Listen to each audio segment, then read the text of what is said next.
Today we'll start the chapter 46 of Shri Satcharita. Baba's Gaya trip. Story of goats. This chapter describes Shama's trip to Kashi, Prayag and Gaya and how Baba in the form of his portrait was there ahead of him. It also describes Baba's reminiscences of the past birth of two goats. Preliminary. Blessed, O Sai, are your feet, blessed is your remembrance, and blessed is your darshan, which liberates us from the bond of karma. Though your form is invisible to us now, still if the devotees believe in you, they get living experiences from you. By an invisible and subtle thread, you draw your devotees from far and near to your feet and embrace them like a kind and loving mother. The devotees do not know where you are. You so skillfully pull the wires that they ultimately realize that you are behind them to help and support them. The intelligent, wise, learned folk fall into the pit of the sansar on account of their egoism, but you save by your power the poor, simple, and devout persons, inwardly and invisibly. You play all the game but show that you are not concerned with it, while you do things which pose yourself as a non-doer. Nobody ever knows your life. The best course, therefore, for us is to surrender our body, speech, mind at your feet, and always chant your name to destroy our sins. You fulfill the wishes of the devotees, and to those who are without any desire, you give bliss supreme. By this sadhana, our sins, rajas, tamas qualities will vanish. The sattva qualities and righteousness will gain predominance, and along with this, discrimination, dispassion, knowledge will follow. Then we shall abide in ourself and our Guru, who are one and the same. This is what is called complete surrender to the Guru. The only sure sign of this is that our mind gets calm and peaceful. The greatness of this surrender, devotion, knowledge is unique. For peace, non-attachment, fame and salvation come in its wake. If Baba accepts a devotee, he follows him and stands by him, day and night, at his home or abroad.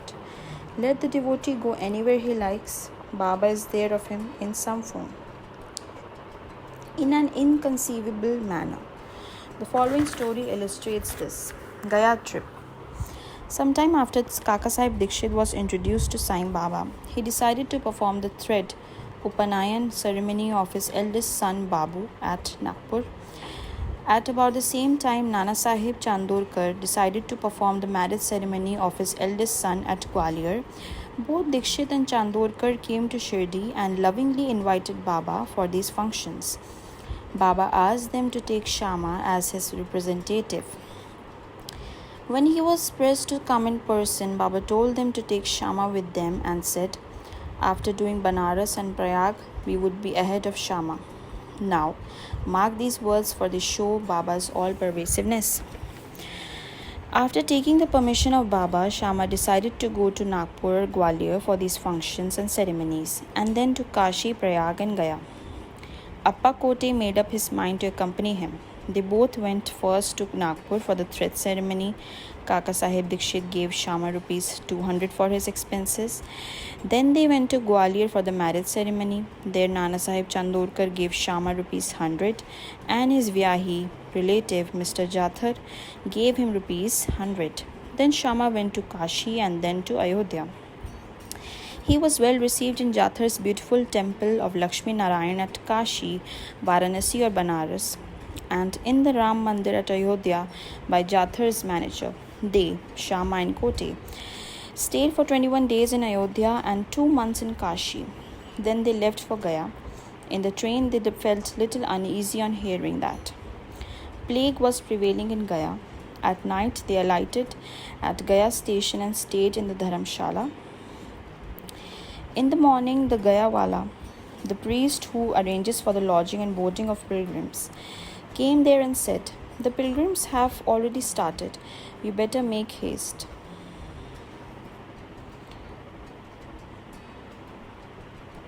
Shama casually asked him whether there was plague in Gaya. No, said the Gayawala. Please come without any fear or anxiety and see yourself. Then they went with him, stayed in his house, which was a big and spacious vada. Shama was pleased with the accommodation provided to him, but what pleased him most was the beautiful big portrait of Baba fixed in the central and front portion of the building. On seeing this portrait, Shama was overwhelmed with emotions. He remembered Baba's words. After doing Kashi and Prayag, we would be ahead of Shama, and burst into tears. His hair stood on end, his throat was choked, and he began to sob. The Gayawala thought that he was afraid of plague prevailing there and therefore was crying. But Shama inquired from him how he got Baba's portrait. He replied that he had 200 or 300 agents working at Manmad and Puntambe for looking after the convenience of the pilgrims to Gaya, and from them he heard about Baba's fame. Then about 12 years ago, he went to Shirdi and took Baba Darshan. There he was attracted by Baba's portrait hung in Shama's house, and with Baba's permission, Shama gave it to him. This was the same portrait. Shama then remembered this incident. The Gayawala's joy knew no bounds when he learned that the same Shama who obliged him before was his guest now. Then they both exchanged love and service and were most delighted and happy. The Gayawala gave him a royal welcome. He was a very rich man. He sat in a palanquin and made Shama ride an elephant and attended to all his comforts and conveniences. The moral of the story is that Baba's words came out true to the letter. Unbounded was his love towards the devotees. But leave this aside. He also loved all creatures equally, for he felt that he was one with them. The following story will illustrate this. 2 goats. Baba was once returning from Lendi when he saw a flock of goats. 2 of them attracted his attention. He went to them, caressed and fondled them, and brought them for rupees 32. The devotees were surprised at this conduct of Baba. They thought that Baba was duped in this bargain, as the goats would fetch rupees 2 each, or at the most rupees 3 or 4 each, that is rupees 8. They began to take Baba to ask for this, but Baba kept calm and cool. Shama and Tatya Kote asked Baba for an explanation. He said he did not care to store money, as he had no home or family to look after. He asked them to purchase at his cost 4 seers of dal and feed the goats. After this was done, Baba returned the goats to the owner of the flock and gave out the following reminiscences and story of the goats. Oh Shama and Tatya, you think that I have been deceived in this bargain? No, listen to their story. In their former birth, they were human beings and had the good fortune to be with me and sit by my side. They were uterine brothers, loving each other initially, but later on they became enemies. The elder brother was an idle fellow, while the younger one was an active chap and earned a lot of money. The former became greedy and jealous and wanted to kill his younger brother and take away his money.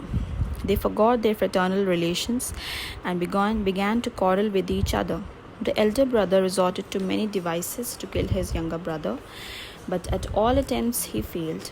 Thus they became deadly enemies, and finally, on one occasion, the elder gave a deadly blow with a big stick on the latter's head, while the latter struck the former with an axe, with the result that both fell dead on the spot. As the result of their actions, they were both born as goats. As they passed by me, I at once recognized them. I remembered their past history. By taking pity on them, I wanted to feed them, give them rest and comfort, and for this reason I spent all the money, for which you blame me. As you did not like my bargain, I sent them back to their shepherd. Such was Sai's love for the goats. Bow to Shri Sai, peace to be all. Om Sai Ram.